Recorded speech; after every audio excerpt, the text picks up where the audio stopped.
Hello guys, welcome back to another episode of ultimate Spiderman. ये अपनी series का second part है। अगर आपने फर्स्ट पार्ट नहीं देखा तो पहले उसे देखना ताकि आप कुछ भी मिस ना करें। तो लेट्स बिगिन। हमारी कहानी शुरू होती है। एक सेकंड। लास्ट एपिसोड का रिकैप तो रह गया। कोई बात नहीं, आ जाओ रिकैप देखते हैं। लास्ट एपिसोड में हमने देखा कि नॉर्मन ऑसबॉर्न, ऑसबॉर्न इंडस्ट्रीज़ का मालिक, एक स्पाइडर पे एक्सपेरिमेंट कर रहा होता है और बाद में गलती से वो स्पाइडर वहाँ से बाहर निकल जाता है। फिर हम पीटर पार्कर से मिलते हैं जो एक हाई स्कूल का स्टूडेंट है और बेचारा काफ़ी बुली भी होता रहता है। उसके दो अच्छे दोस्त भी हैं, Mary Jane and Harry Osborn. और पीटर अपने आंट और अंकल के साथ रहता है। एक दिन पीटर की school trip Osborn industries visit करती है जहाँ वही स्पाइडर पीटर को काट लेता है। ऑसबॉर्न इंडस्ट्रीज़ में ये बात पता चल जाती है और नॉर्मन ऑसबॉर्न, क्योंकि वो कोई मामूली स्पाइडर नहीं था, पीटर पे अब अच्छे से नज़र रखे रहेगा। अब लेट्स कंटिन्यू।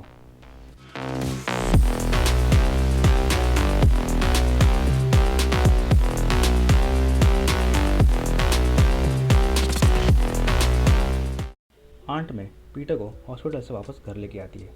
पीटर आते ही सीधा सो जाता है और आंट में अंकल बेन को ये सारे सिचुएशन के बारे में बताती है। अंकल बेन फिर कहते हैं ऑसबॉर्न वालों ने उनको हॉस्पिटल का बिल भर दिया था और उनके घर एक बड़ा सा बास्केट भी बेचते हैं जिसमें फ्रूट्स होते हैं।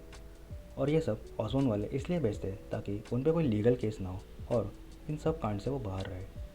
क्योंकि पीटर का सबसे अच्छा दोस्त हैरी उसी ऑसबॉर्न इंडस्ट्रीज़ के ऑसबॉर्न का बेटा था, इसलिए अंकल बेन उन्हें स्यू नहीं करते, क्योंकि इससे पीटर और हैरी के फ्रेंडशिप पर भी थोड़ा बहुत इफेक्ट पड़ सकता है। और ये एक्सीडेंट था कहकर वो दोनों पीटर को सोने देते हैं। अगले दिन स्कूल में हर कोई पीटर का मजाक उड़ा रहा होता है कि कैसे एक मामूली से स्पाइडर ने उसे काटा। और ये कहते हैं कौन, वही पीटर का बुली, पीटर की तरफ जोर से भाग के उसे एक पावरफुल किक मारने आता है। अब हर दिन की तरह पीटर कुछ एक्सपेक्ट ना करते उन पुलिस का टॉर्चर सहन करने वाला था, पर अचानक से पीटर के सेंसेस उसे आने वाले डेंजर के बारे में वार्न करते हैं और पीटर बहुत क्विकली रिएक्ट करके कॉन्ग के किक को डॉज करके उसे नीचे गिरा देता है।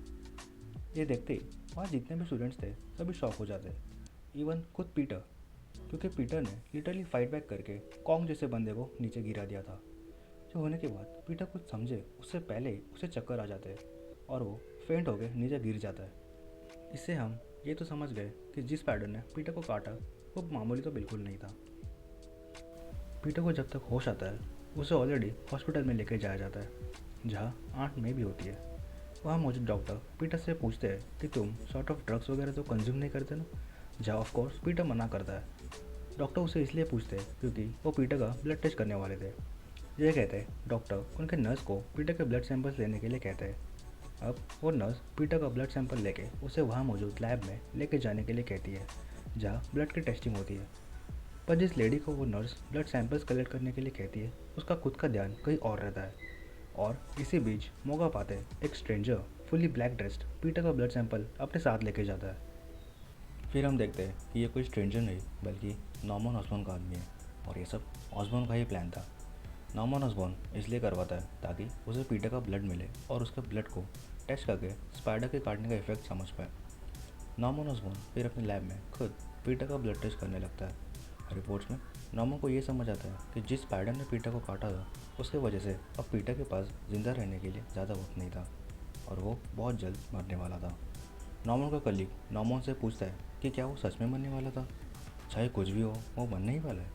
अब ये कलीग पैनिक में इसलिए पूछता है क्योंकि ये सब देखा जाए तो उसी की गलती की वजह से हो रहा था। याद है वो जार जिसका ढक्कन बंद करना ये ढक्कन भूल गया था। ऑसबॉर्न अपने दूसरे वर्कर शॉ को कहने ही वाला होता है कि शॉ समझ जाता है उसे क्या करना है। यहाँ पीटर को आंट में बनाना ब्रेड देती है, इसलिए क्योंकि उसमें पोटेशियम होता है। अब क्योंकि पीटर को पिछले दिनों में काफ़ी डिजीनेस सा फील हो रहा था फ्लूइड इम्बैलेंस की वजह से, तो ये उसे थोड़ा हेल्प कर सकता था, क्योंकि आंट में को पीटर की काफ़ी चिंता थी और उसके हेल्थ का ख्याल रखने के लिए उसके लिए बनाती है। नेक्स्ट डे पीटर रोज़ की तरह अपने स्कूल जा रहा होता है। पीटर के पीछे एक ब्लैक कार उसे फॉलो कर रही होती है। ये कार में और कोई नहीं, शॉ था, वही नॉर्मन ऑसबॉर्न का आदमी। ऑसबॉर्न उसे ग्रीन लाइट देता है और ये कहते ही शॉ अपनी कार को फुल स्पीड में पीटर की तरफ लेके जाता है। अब पीटर को पता नहीं था कि उसकी लाइफ लिटरली खतरे में है, पर अचानक वही सेंसेस उसे फिर से आने वाले डेंजर के बारे में वार्न करते हैं और पीटर फिर से काफ़ी तेज़ी से रिएक्ट होकर उस कार से बच जाता है। अब शॉ उस कार के साथ काफ़ी स्पीड में सामने वाले ट्री से टकरा जाता है। पीटर को कुछ समझ नहीं आता कि अभी जस्ट क्या हुआ। वो देखता है कि कार का एक्सीडेंट हो गया है। पीटर कार के पास शॉ को, जो पीटर के लिए एक आम सिविलियन था, उसे पूछने जाता है, क्या आप ठीक हो? मगर जैसे वो कार के डोर के पास पहुंचता है, उसे सामने से जवाब नहीं बल्कि एक गन पॉइंट होती है। पीटर वो गन देखते ही वहाँ से भाग जाता है। अब यहाँ शॉ ऑसबॉर्न को कॉल लगाता है और कहता है कि वो तो बच निकला। उसकी पूरी बात सुने बिना ऑसबॉर्न उसे मिशन अबॉर्ट करने के लिए कहता है, क्योंकि उसने पीटर को जान से मारने के लिए नहीं बल्कि उसे जिंदा ऑसबॉर्न के पास लेके आने को भेजा था। पीटर भाग के स्कूल नहीं बल्कि वापस अपने घर चला जाता है, क्योंकि उसके साथ एक काफ़ी अनएक्सपेक्टेड सा इंसिडेंट हो गया था। वो कहता है, what the heck is going on. Peter याद करता है कि जब से उस स्पाइडर ने उसे काटा है तब से उसके साथ काफ़ी अजीब चीज़ें हो रही थी। इसलिए पीटर अपने रूम में रिसर्च करने लगता है। अपने कंप्यूटर में स्पाइडर्स के बारे में देखता है, खुद का ब्लड टेस्ट करता है और वो ये सब कर ही रहा होता है कि नीचे से आंट मे उसे बुलाती है। दरअसल आंट मे को पीटर के स्कूल से कॉल आती है कि उसने आज स्कूल अटेंड नहीं किया, जिसकी वजह से वो और अंकल बेन पीटर से पूछते हैं कि वो स्कूल क्यों नहीं गया। पीटर कहता है कि उसे जाने का मन नहीं था और जो आप लोग स्कूल को एक पार्टी टाइप समझते हैं वैसे वो बिल्कुल नहीं होती। अब आंट में पीटर को कहती है कि उसे पता है फील्ड ट्रिप पे जो पीटर के साथ हुआ वो काफ़ी एम्बैरसिंग था। आंट में के ये कहते पीटर थोड़ा गुस्सा हो जाता है और अंकल बेन फिर उसे पूछते हैं कि तुम ठीक तो हो ना, जिसपे पीटर गुस्से में आवाज़ ऊंची करके कहता है कि I am fine.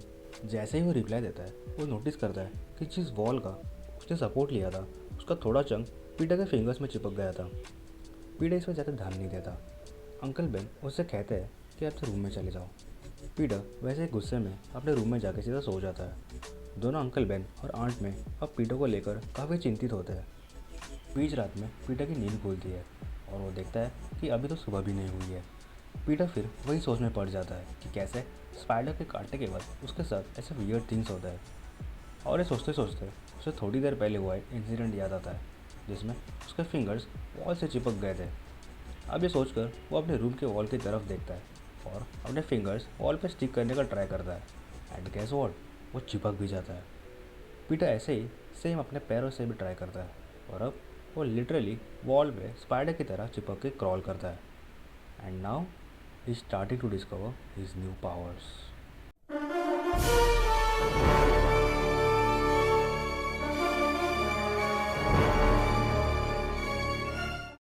Alright guys, आज के एपिसोड में इतना ही। अब यहाँ से पीटर धीरे धीरे अपने बॉडी में ऐसे ट्रांसफॉर्मेशंस नोटिस करेगा। Stay tuned for the next episode. Thanks for watching.